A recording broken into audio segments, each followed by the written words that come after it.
মুআজ্জিজ হাজিরিন,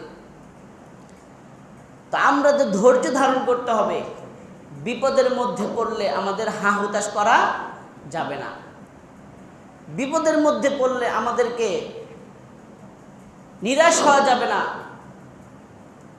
যত বড়ই বিপদ আসুক না কেন মনে রাখতে হবে লিকুল্লি সুয়ালিন জওয়াবুন, প্রত্যেক সমস্যার একটা সমাধান আছে না নাই?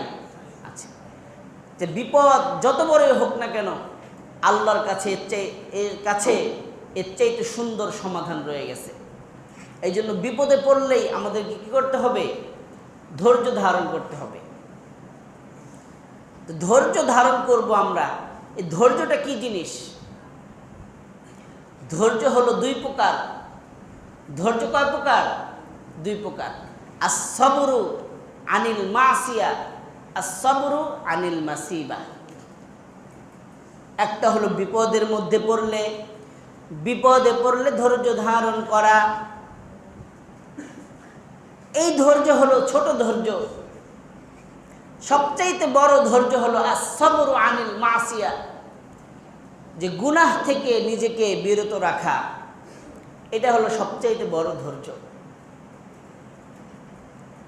আপনার এখন ক্ষুধা লেগেছে, পেটে খাবার নাই, আপনি ধৈর্য ধরলেন, দুপুরের খাবার রাত্রে খেলেন। এটা সহজ, এটা সহজ। কিন্তু আমরা যারা তাস খেলি, তাস, দুই তিনজন বন্ধু একসাথে হয়েছি, এখন মন চাইছে তাস খেলতে। তাস খেলা কি সওয়াবের কাজ? কথা বলেন। এমন আছে যে 1 ঘন্টা তাস খেললে আল্লাহ তাআলা তাকে 500 সওয়াব দান করেন, এমন কোনো জয়ীফ হাদিস আছে? তাহলে আমরা সবাই জানি তাস খেলা কি গুনাহের কাজ। সময় নষ্ট হয়, আমাদের ধন সম্পদ নষ্ট হয়, পরিবার ধ্বংস হয়, অর্থনৈতিক সংকটের মধ্যে পড়ে মানুষ। তো এই যে এখন 3-4 জন বন্ধু একত্রিত হয়েছি, এখন আমার মনে চাচ্ছে আমি একটু তাস খেলি, আমি একটু নেশা করি, গান বাজনা করি।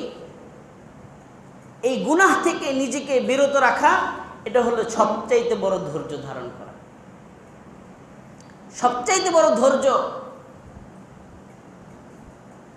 মুআজ্জিজ হাজিরিন, যেই ব্যক্তি এই গুনাহ থেকে বাঁচার জন্য ধৈর্য ধারণ করবে, গুনাহ থেকে বাঁচার জন্য সবর করবে, আল্লাহ রাব্বুল আলামিন তাকে গুনাহ থেকে বাঁচানো